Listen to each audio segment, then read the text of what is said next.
mulai hijrah dari tahun berapa? Mulai hijrah dari tahun 2013, tapi hijrahnya waktu itu hijrah kepakaian. Sebelumnya sih SMP itu udah pengen pakai baju tertutup gitu ya, menutup aurat, terus pakai himar gitu. Nah, tapi ada kejadian lucu tuh waktu dulu awal masuk SMP itu kan ada beli seragam gitu kan, beli kain. Nah, waktu itu saya milih kainnya yang ada lembarannya kan, maksudnya yang khusus pakai pendek itu harganya berapa, yang panjang itu nambah gitu kan. Tapi waktu itu minta uang ke orang tua itu uang pas dan nggak yang khusus buat yang berhijab gitu. Nah, jadinya pas pengukuran dan beli bajunya itu ya yang baju pendek. Jadi SMP itu masih belum berhijab karena waktu itu pakainya belum maksudnya belum beli yang tertutup gitu, tapi sebenarnya udah pengen gitu. Nah, kenapa setelah lulus SMP itu kok pengen berhijab, kok hijrah gitu, karena baru tahu ternyata menutup aurat menggunakan himar gitu merupakan kewajiban bagi kita setiap muslimah gitu ya. Jadi waktu itu hijrah itu waktu SMA, dan awal SMA semakin meningkat untuk ibadahnya, sholat lima waktunya, terus lebih baik lagi daripada sebelum-sebelumnya kayak gitu. Terus hubungan sama lawan jenis juga udah enggak lagi, karena kan pasti sekolahnya juga enggak banyak cowoknya kayak gitu, mencari sekolah yang khusus cewek-cewek yang banyak ceweknya kayak gitu.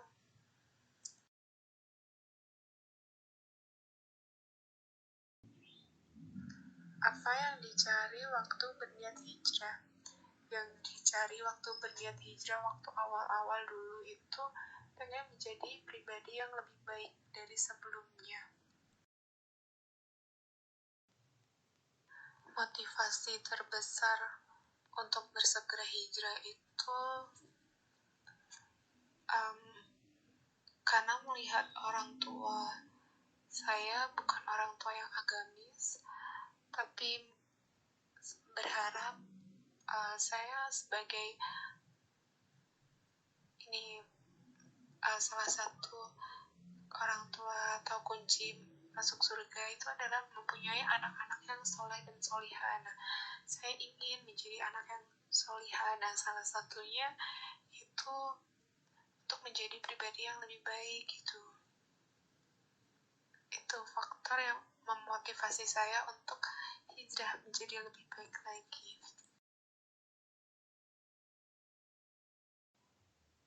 Apa respon lingkungan waktu mulai hijrah? Respon lingkungan waktu mulai hijrah itu kayak pakainya berubah, kemudian sikapnya berubah, dan dari perubahan itu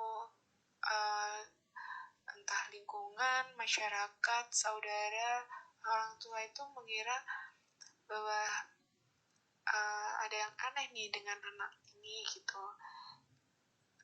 Ada stigma-stigma yang nggak biasanya seperti itu. Jadi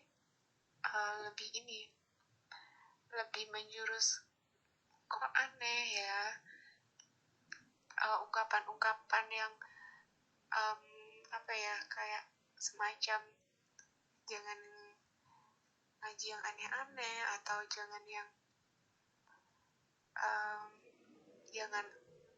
sefanatik itu, kayak gitu sih dari lingkungan.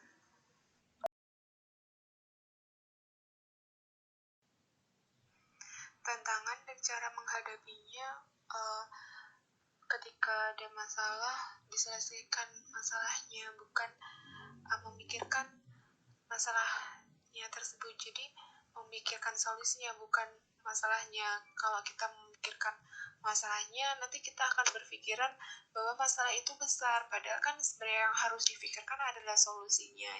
Jadi waktu itu tantangannya ya menyelesaikan masalahnya, kayak berbicara, meluruskan apa yang dikatakan mereka itu nggak benar, bahwasanya ya menyampaikan dengan baik, dan bukan kalau sama orang tua bukan yang menggurui, jadi kayak lebih sharing-sharing aja kayak gitu. Mulai hijrah dari pakaian.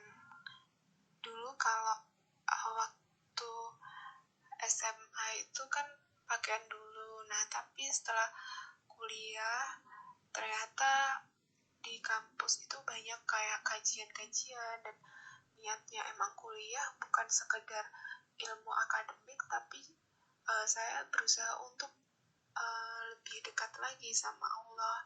Jadi lebih mencari jati diri sebenarnya itu apa, dan bertemulah dengan kakak-kakak yang kayak kakak SKI, UKMKI, jadi ikut-ikut BEM kerohanian seperti itu sih. Jadi ketemu sama mbak-mbaknya juga dari situ, jadi mulai ngaji, mulai belajar sebenarnya kita diciptakan dari siapa, untuk apa, dan akan kemana.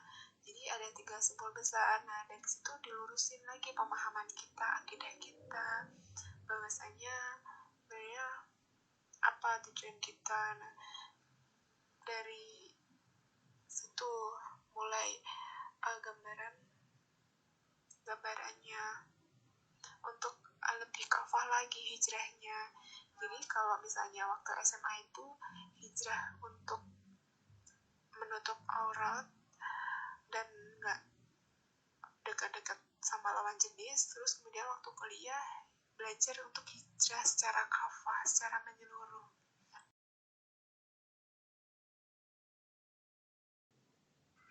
Efek dan dampak dalam kehidupan setelah hijrah mungkin awal-awal masih kayak yang kok kayak gitu sih, kok kayak gini sih, banyak sekali ya pikiran-pikiran yang gak sesuai dengan apa sudah kita pelajari. Nah awal-awal itu kayak masih susah gitu untuk menerima kesalahan orang lain, lebih kayak apa ya, kayak mendawahinya itu bukan yang secara halus kayak gitu, tapi kayak yang kok gini sih, kok gini. Jadi perubahan itu yang menjadikan lebih arogan. Nah tapi setelah pemahaman dan berjalannya waktu, mulai belajar lagi di kehidupan setelah hijrah itu kayak lebih merasa nyaman dengan lingkungan, terus mengajak yang lain juga. Jadi kan ikut terbawa, sebenarnya pemahamannya seperti ini, jadi mereka memahami saya memahami mereka, dan sama-sama untuk lebih baik lagi gitu pada intinya.